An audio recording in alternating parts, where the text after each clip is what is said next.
श्री सद्गुरु महाराज की जय। महर्षि महेश सत्संग सुधा सागर से परमाराध्य गुरुदेव का आशीर्वचन। प्रवचन संख्या 22। पाप और पुण्य दोनों बंधन। धर्म अनुरागिणी प्यारी जनता, पुण्य और पाप इन दोनों शब्दों को सर्वसाधारण जानते हैं। अच्छे अच्छे कर्मों को पुण्य और बुरे बुरे कर्मों को पाप कहते हैं। पाप का फल दुख और पुण्य का फल सुख होता है। पुण्य करने से स्वर्ग और पाप करने से नरक में जाते हैं। दोनों भोगियों का पुनः जन्म होने पर स्वर्ग जाने वाले श्रीमान के घर में और दूसरे ठीक उसके उल्टे घर में जन्म लेते हैं। पाप को लोग पसंद नहीं करते और पुण्य को पसंद करते हैं। पाप करने वाले की बदनामी और पुण्य करने वाले की नेकनामी होती है। पाप करने वाले अप्रतिष्ठा और पुण्य करने वाले प्रतिष्ठा को प्राप्त करते हैं। पुण्य वांछनीय है और पाप अवांछनीय है। ऐसा कोई नहीं जिससे कुछ पुण्य और पाप नहीं हुआ हो। कुछ लोगों से पुण्य अधिक और पाप कम होते हैं, वे ही भले कहे जाते हैं। किसी से पाप अधिक और पुण्य कम होते हैं, वे ही बुरे कहे जाते हैं। ऊंचे पद पर रहने वाले भी यदि पाप करते हैं तो सामने में नहीं किंतु पीछे में लोग उनकी निंदा करते हैं। कुछ भले लोग भी ऐसे काम करते हैं और भले कहे जाते हैं किंतु वे भले नहीं हैं। उनके सामने में उनकी बुराई लोग नहीं कहे किंतु पीछे अवश्य कहते हैं। लहसुन खाने से गंध होती है, छिपती नहीं। उसी प्रकार एकांत में पाप करने पर वह प्रकट हो जाता है। श्री राम को मर्यादा पुरुषोत्तम का पद लोगों ने संसार में दिया है। उनको लोग विष्णु भगवान का अवतार मानते हैं। उनकी जितनी प्रतिष्ठा है औरों को उतनी नहीं हो सकती। राजनीति का पेंच और बाली को मिला हुआ वरदान की कठिनाई के कारण उन्होंने बाली को छिपकर मारा। उनसे भी भूल हो गई। बाली का शासन कुशासन था। उसने अपने भाई के साथ अन्याय किया था। ऐसा श्री राम ने उसे कहा भी। बाली को वरदान था कि जो उसके सामने होकर लड़े उससे दूना बल उसको हो जाए। इसलिए सुग्रीव से लड़ते हुए बाली को बिटप ओठ देखें रघुराई, तुलसीकृत रामायण में लिखा हुआ है। बाली के मारे बिना उसका कुशासन नहीं मिटता, इसलिए श्री राम ने उसको मार डाला। फिर भी कितने लोग कहते हैं कि श्री राम ऐसे महान से भी भूल हुई। बाली जानता नहीं था कि किधर से वाण आवेगा। वह तो अपने भाई से लड़ता था। उसका बदला दूसरे अवतार में अर्थात कृष्ण अवतार में उस भगवान को व्याधा ने छिपकर वाण से मारा था। महाभारत के मैदान में भगवान श्री कृष्ण को किसी अस्त्र से कुछ नहीं हो सका। जैसे समुद्र में सब लय होते हैं उसी तरह सब अस्त्र शस्त्र उनकी देह में लय हो जाते थे, किंतु एक तीर से उनका शरीर छूटता है। गोया वाण को वह ग्रहण कर लेते हैं। युधिष्ठिर को लीजिए, इतने धर्मात्मा कि उनके रथ का पहिया पृथ्वी से ऊपर होकर चलता था, जमीन में स्पर्श नहीं करता था। राजनीति का पेच आता है। दोनों दल आमने सामने युद्ध के लिए खड़े हैं। युधिष्ठिर अस्त्र शस्त्र छोड़कर खाली देह भीष्म के पास चले जाते हैं। लोग समझने लगे उनकी शरण में जा रहे हैं। कौरव दल में खूब हंसी मच रही थी। भीष्म पितामह को जाकर राजा युधिष्ठिर ने प्रणाम किया और कहा, आप वरदान दीजिए कि मैं शत्रुओं को परास्त करूं। भीष्म बोले, तुम बड़े सुशील हो। मैं कौरव की ओर से तुम्हारे विरुद्ध लड़ने को हूँ, फिर भी तुमने मुझको आकर प्रणाम किया।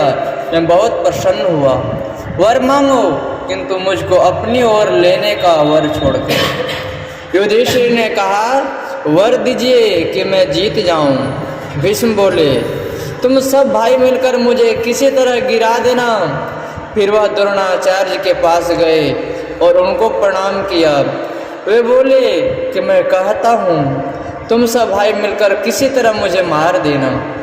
पुनः वे कृपाचार्य के पास गए और उन्हें प्रणाम किया। उन्होंने कहा, मेरे रहते हुए भी तुम जीतोगे। भीष्म के गिरने के बाद द्रोण सेनापति हुए और युद्ध आरंभ हुआ। घनघोर लड़ाई हुई। द्रोण हारते ही नहीं थे। अश्वत्थामा नाम एक हाथी को मारकर भीष्म ने हल्ला कर दिया। अश्वत्थामा नामक एक हाथी को मारकर भीम ने हल्ला कर दिया कि द्रोण पुत्र अश्वत्थामा मारा गया। भीम की बातों का द्रोण को विश्वास नहीं हुआ। श्री कृष्ण के कहने पर लाचार होकर युधिष्ठिर को झूठ बोलना पड़ा। द्रोणाचार्य ने युधिष्ठिर से 3 बार पूछा। तीनों बार युधिष्ठिर ने नर अश्वत्थामा के मरने की बात कही। इतने बड़े मनुष्य से भी पाप हो गया। उन्होंने कितने तीर्थ व्रत यज्ञ दान आदि पुण्य कर्म किया था, किंतु झूठ बोलने का एक पाप कर्म करने से उन्हें नरक देखना पड़ा। भलेऊ प्रकृति वश चूक भलाई। लाचार होकर भी ऐसा काम हो जाने पर कोई पाप के फल से बच नहीं सकता। पाप का फल अवश्य भोगना पड़ेगा। लोग पाप करते हैं और चाहते हैं कि पाप का फल दुख ना हो, तो क्या ऐसा कुछ उपाय है जिससे पाप का नाश हो जाए? तो ध्यान बिंदु उपनिषद में लिखा है, अधिशल समम पापम विस्तीर्ण बहुयोजनम विद्यते ध्यान योगेन नान्यो भेदः कदाचन। कई योजन तक फैला हुआ पहाड़ के समान यदि पाप हो तो वह ध्यान योग से नष्ट हो जाता है। इसके समान पापों का नष्ट करने वाला कभी कुछ नहीं हुआ है। कर्म 3 प्रकार के होते हैं, क्रियमाण, संचित और प्रारब्ध। जो किसी प्रारब्ध के कारण से नहीं होता, केवल पुरुषार्थ से ही होता है, वह नया है। पुराने कर्म के कारण से ऐसा हुआ सो नहीं, वह क्रियमाण कहलाता है। जितने कर्म करते हैं वे जमा होते हैं, उस जमा में से थोड़ा थोड़ा भोगते हैं, वह है प्रारब्ध। और अभी जो जमा है और उसमें जमा होता रहता है, वह है संचित कर्म। ध्यानाभ्यास करने वाला क्रियमाण कर्म रूप पाप से बचता रहता है, क्योंकि पाप करने वाले से ध्यान नहीं होगा। पाप कर्म करने वाले का मन विषयी होता है, वह संसार में लिपटा रहता है। उसे ध्यानाभ्यास में एकाग्रता आवे और उसका ध्यान बने, यह संभव नहीं है। ध्यान करने वाला मन को विषयों से हटाता है और पाप से बचाता है। खाना पीना पहनना भी विषय है, किंतु वह इन सब को भोगते हुए इनमें लिप्त नहीं होता। डॉक्टर जानता है कि शरीर अस्वस्थ होने से कौन भोजन नहीं करना चाहिए और कौन भोजन करना चाहिए। उसकी बातों के अनुकूल रोगी चलता है और धन पास रहने वाला धन यात्री संकट के रास्ते से बचता है।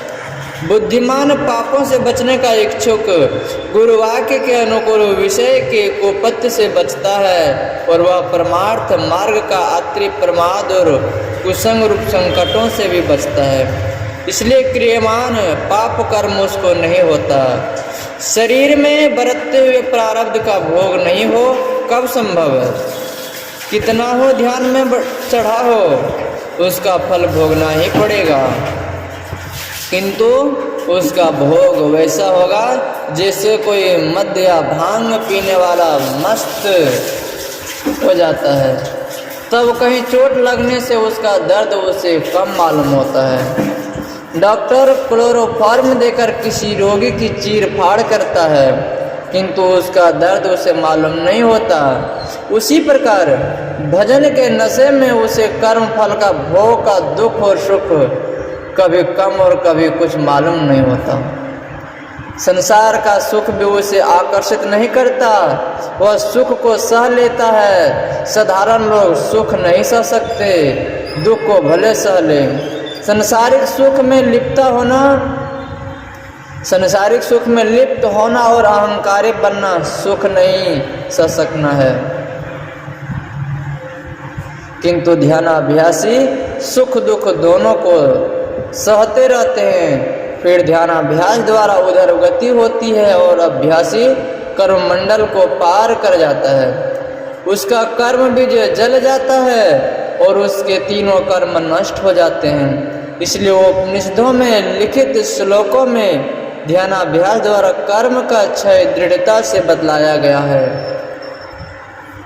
पाप पुण्य दोनों कर्मों के फलों से बचने के लिए ध्यानाभ्यास करना सीखो। पाप पुण्य दोनों बंधन है। ध्यान क्या है? ध्यानम निर्विषयम मनः, विषय को मन जरा भी नहीं पकड़े। रूप रस गंध स्पर्श और शब्द ये 5 विषय हैं। इन विषयों को छोड़कर मन रहे, ऐसा होना मन के लिए मुश्किल है। मूर्ति ध्यान रूप हो ही जाता है, भोजन करते ही कुछ रस हो ही जाता है। संसार में रहोगे कुछ न कुछ गंध लगेगी ही। जप करते हो, शब्द को पकड़े हुए हो, विषय से मन कहाँ हटा। इसका अर्थ नहीं कि जप और इष्ट का ध्यान ही नहीं करो। जपो, ध्यान करो। संसार में बहुत रूप है, सब रूपों से आसक्ति हटाकर अपने मन को एक रूप पर रखो।